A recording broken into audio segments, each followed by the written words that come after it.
එතකොට කන්න අමතක වෙන්නේ අමතර කෑම එකක්. ඇයි එකක් මදිද? තව කවුරු හරි කෑමට එනවද? අමතර කෑමක් ගැන නෙමෙයි කිව්වේ. අමතක වෙලා කන්න නැති වෙයි කිව්වා. කන්න නැති වෙනවා? එහෙනම් ඉතින් තිල්ලා හොරෙන් කන්න ඇති. උතරානි මහත්තයා ඔක ළඟම තියාගන්න. තිල්ලාට ඒකට හොරකම් කරන්න බෑ. මේක තේරුම් කරගෙන රෙඩියෝ එකේ බඩගිනින් ඉන්නවා. ඈ? නෑ නෑ මම යනවා. ආනේ මට කියන්න අමතක වුණානේ. ඊ අපේ නගාලාව නිමි. අපච්චි එන කීයක් හරි යන වැඩ. මොකද කිව්වේ? අද්දාවද පිටතක් කිව්වද නැත්නම් සාංගික දානයක් කිව්වද? එහෙම නැත්නම් ඇට්ටෝංගයක් කිව්වද? කීයක් විතර ඉල්ලුවද? මට සල්ලි නැහැ මේ දවස්වල කෝඩේ ගහලා ඉන්නේ ඈ කෝඩයක් මොකටද? එකපත් එකක් කරා යන්න ඕකත් ඒකෙන් ඉච්ච හැකිනේ. අයියනෝ. නාංගිලා මලේල ගමේ යනවලු. එහෙ පතලක් කපන්න. ඔය ඉතින් කරන දේවල් වල හැටියට පොළොව උඩ ඉන්න බෑනේ. වලක් කපාගෙන තමයි ඉන්න වෙන්නේ. මොකද ඒ වලක කතාවක් කියන්නේ? මොන මොකටද? ඈ? නෑ නෑ මං කිව්වේ පතල් කියන්නේ ලොකු අලවල් නේද? ඕ ලොකු ගලක් වැටුනොත් ඉතින් ගොඩම තමයිනේ. ඔව් ඉතින් ඔළුවට හරියම ගලක් වුණොත් අපි ගොඩම තමයි. විශේෂයෙන්ම මම. අපේ නගා හරි වාසනාවන්තයිනේ. ඔව් කොච්චර වාසනාවන්තද කියනවනම් ලක්ෂපතිය වගේ ඊට මේක බැඳලා පස්සේ හිඟමටවත් උනානේ. ඈ? අපේ නගාට මොන හරි වැරදි දෙයක් කියවද? අනේ පිස්සුද මම එහෙම කියනවද? ඈ? ඔය හිතේ සැකේට හිතන එව්වා. මම යනවා. මයිගේ අපිට ගන්න කියලා කිව්වනේ. මට ඇහුන්නේ ඈ? මට ඇහුන්නේ අපේ නගාලගේ ඊටමයි ගියේ අපිට ගන්න කියලා කිව්වේ. අනේ රත්තරන් නම් කිව්වේ වෙන මොනවද කිව්වේ? ගේ ඊටමයි අපිට ගන්න කිව්වා. අනේ නම් මට කඩේ එහෙ දාගන්න පුළුවන් ඒ ගෙදර. මොකද මේ කඩේ පිටි ඔක්කොම මේ රුයිතට ගිහින් තියෙන්නේ. මාත් මේ කල්පනා කර කර හිටියේ කඩේ කොහෙද දාන්නේ කියලා. එහෙ කඩේ දානවා. නෑ මිනිස්සුන්ට මේ ටික දවසක් යනකොට පුරුදු වෙයි. ඊට පස්සේ එතෙන්ට එයි. ඈ? සිල්ලට උනත් ඉන්න පුළුවන් නේ. ගානක් කියන්න කියලා මට කිව්වා. සල්ලි වලට ගන්න කිව්වේ? කීයක් කිව්වද? ඒ ගයිනා ලෝභ ගෑනේ අප ගාන කියන්නේ. අනේ ඔය තියෙන වෙලාවට කීය හරි දෙන්න කියලා කිව්වේ. අනේ නංගි එදා ඉඳන් රත්තරන් ගෑණි. අනේ රත්තරන් කතාවක් කිව්වේ. දැනට රත්තරන් බඩු ටික දෙන්න ඇති කියලා නේ. ඒකත් හරි තමයි. දැනට දුන්නේ ඇති රත්තරන් බඩු ටික.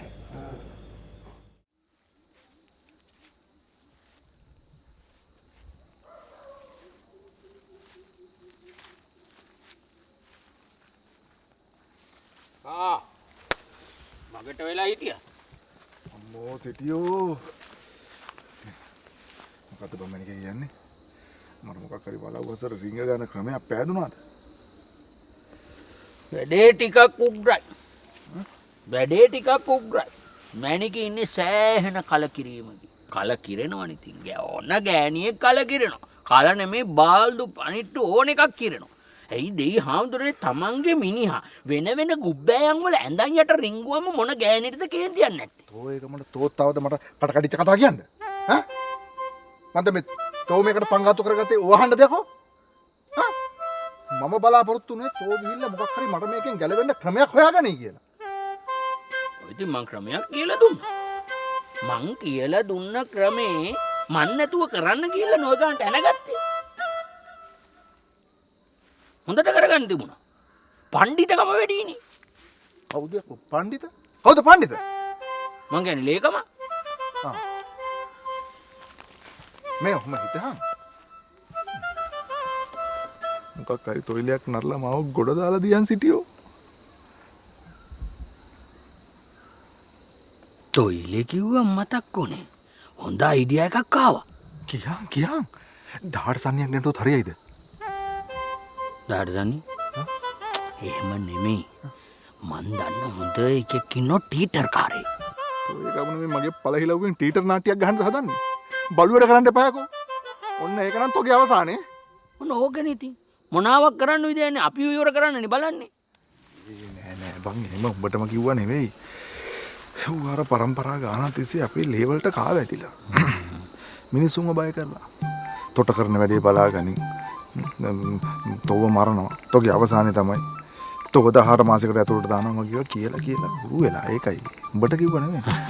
ඉතින් දැන් මම මේ කල්පනා කළේ අපි එකපාරටම සඳගමු වලව්වට යවුවොත් මැනිකේට සැක හිතෙන්න පුළුවන්. මොකද මැනිකේ කියන්නේ සූක්ෂම ගෑණි. ඈ? කාටද කොතෝ ගෑණි කියන්නේ? ඈ? බෙල්ල මුලටම හිර වුණත් මහාන් තත්ත්වේ. ඔය වගේ පටලැවිල්ලක් අහු වුණාම මැනිකෙලයි වට්ටි අම්මලයි කියලා ලොකු වෙනසක් නැහැ. ඔක්කොම එක වගේ වෙනවා.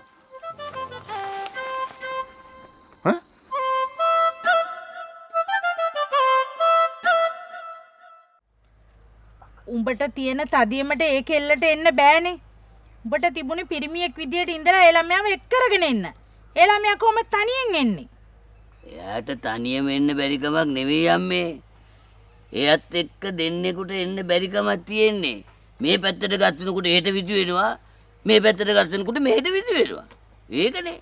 හෝ කිව්වා කට කැඩිච්ච කතාවක්. ඒ ළමයා ආදරයට කියන කතානේ හාමිනේ. ආමිනේ දැක්ක අලුතත් ඉතින් මගේ හෘදේ වස්තු ඔය වගේම ගැස්සි තමයි ගියේ. ඒ ඉතින් කසාද බඳින්න ඉස්සර වෙලානේ. කසාද බැන්දට පස්සේ මම ගැස්සුවා නෙමෙයි. ගැස්සිලා වැටුණත් ඔහෙමයි දිහා බැලුවද? පස්සේ මොන ගැස්සිල්ලක්ද හාමිනේ. තුනට අමාරුව කියලා පිටට පොල් පිත්තක් බැලුවා වගේනේ ඇවිත්. හරි හිනා මල සමයන් මේ පුතේ අපි ඒ කෙල්ලේ ගෙදර එක් කරන ඵලයන් ඒ කෙල්ලට මේ වෙන්න මහන්සි ඇති. ඒ ගෙදර කට්ටිය අපේ කසාදෙට කැමති නෑ අම්මේ. ඒගොල්ලන්ගේ අයියා අපිට කොටන්න හැමතිස්සෙම කැත්තක් අතේ තියාගෙන ඉන්නේ. දරුවෙක් දෙන්නෙක් හම්බ වුණාම ඕවා සේරම හරියයි. තාම බබා හම්බුන්නේ නෑනේ අම්මේ. බබා හම්බුණාට පස්සේ අපි එහෙ යන්නේ. මේ කොල්ලෝ මං ඒ ළමයා ගැන දන්නවනේ. ඈ?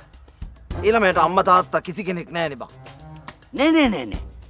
හැබැයි මේ යාව පොඩි කාලේ ඉඳන් හදාගන්න බලාගන්න නැන්ද කෙනෙක් හිටියා. එතකොට බං මේ නැන්දගේ පුතාද උඹට කැත්තක් තියාගෙන කොටන්න බලන් ඉන්නවා කිව්වා. ඔව්නේ.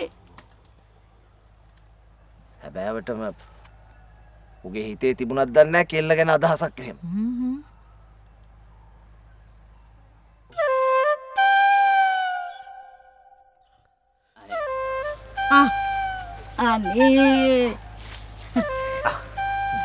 අනේ පරික්ෂ බින්දුවේ අම්මේ හරි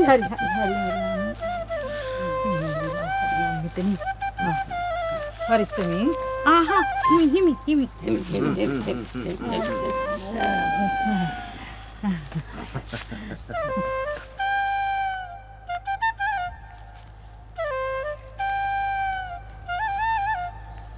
බඩ ලොකු වැඩි නැද්ද? මං කිව්වේ චුච්චම් බඩක් දාගෙන ඉන්න කියලානේ. ඈ චුච්චම් දන්නේ නැද්ද? ඔය චුච්චම්ද? මරුණ කයින්වද? දුවේ දුව මෙහෙ ආවා කියලා අයියා දන්නේ නැද්ද? අයියා? මොන අයියාද? ඇයි? නැන්දගේ පුතා. අපි අර කසාද බැන්දට විරුද්ධෙක් කිනා. අර කැත්තක් තියාගෙන ඉන්නේ අපිට කොටන්න. එයා ගැන මං අම්මලට කිව්වා. ඒ අයියා දන්නේ නැහැ මේ මං හොරෙන් ආවේ. මං දැන් එනවා දුවත් එක්ක එහෙ යන්න. එහෙම කොහමද මේ කසාද බැන්දේ උන්ට කවුරුවත් රෙස්පොන්ඩ් දාන්නේ? මම ඒකට හොඳ දෙකක් කතා කරන්නම්කෝ. ඕනේ නෑ අම්මේ. ඒව අපි බලා ගන්නම්කෝ. අනේ මේ ඔබ බලාගනි. අනේ මේ හිටහන්. මේ කෙල්ලට මේ දවස්වල පීඩනයක් එන්න හොඳ නෑ. හොඳ නෑ. ඒක තමයි අපිත් මේ ඉවසගෙන ඉන්නේ. බබා හම්බුනාට පස්සේ මං කතා කරන්නම්කෝ. තාම ඉතින් බබා හම්බුන්නේ නැහනේ. එමි මං ඔයාට තේ එකක් හදාගෙන දෙන්නද? එමී කියන්නේ හරි ලස්සන නමක්නේ. එමි මං ඔයාට තේ එකක් හදාගෙන එමි. එතකම් පරිස්සමින් උත්තර දෙන්න හොඳේ.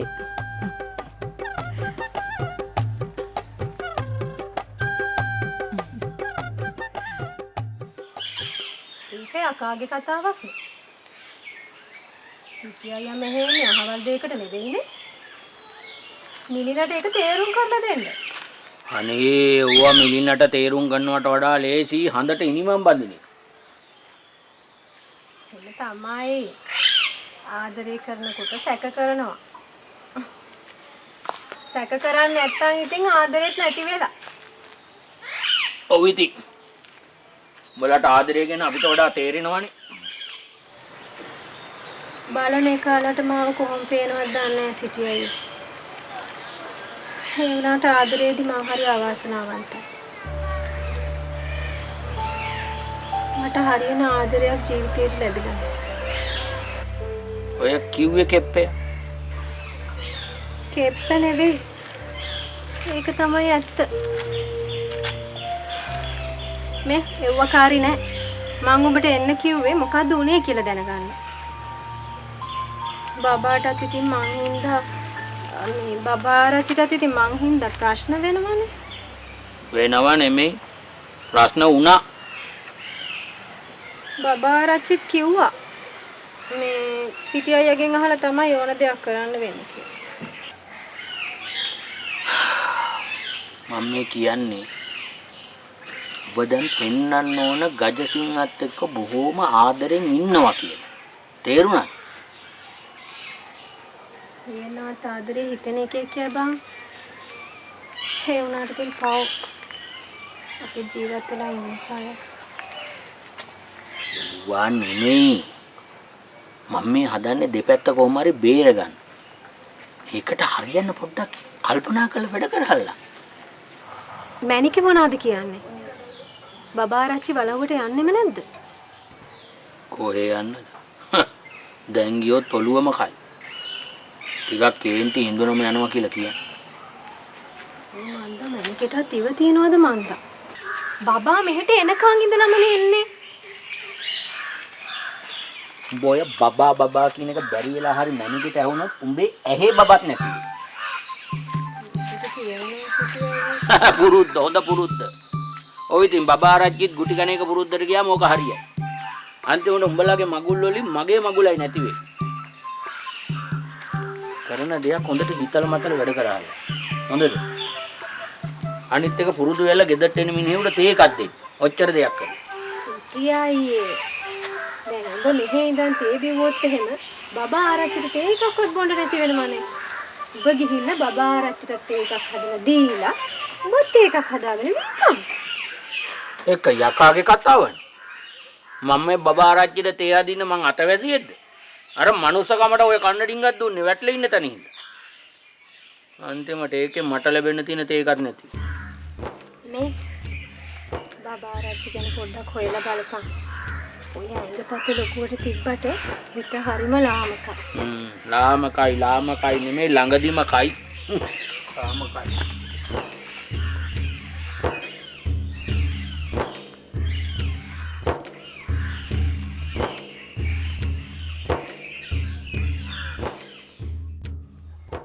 අපේ එක්කෙනා හාල් ගේන්න කඩේ ගියාද අනුරාධපුරේ ගියාද දන්නේ. අනේ මට ඒ හැටි බඩගින්න නෑ අම්මේ. එහෙම කියලා පුළුවන්ද දුවේ? දැන් ඉතින් දෙන්නෙකුට කන්න එපාය. දෙන්නෙට කිව්වේ පබුලහාමිටත් එක්කද? පබුලහාමි? නෑ මේ මට මේ දුවේ හම්බුනොත් අම්මේ මම මේ නම දාන හිටියේ පබෝලහාමි කියලා. අපෝරු නම පබෝලහාමි. පබෝලහාමි. දැන් ගමේ නෑනේ මෙන්න අම්මගේ. දැන් මේ වෙනකොට පබෝලහාමි කොහෙද දන්නේ නේද ඉන්නේ? ආව් පබෝලහාමි. අනේ අම්මේ අම්මා මෙහෙම මට සලකද්දි මට නම් වාව ගන්න බෑ. මං අම්මට ඇත්තම කියන්නේ.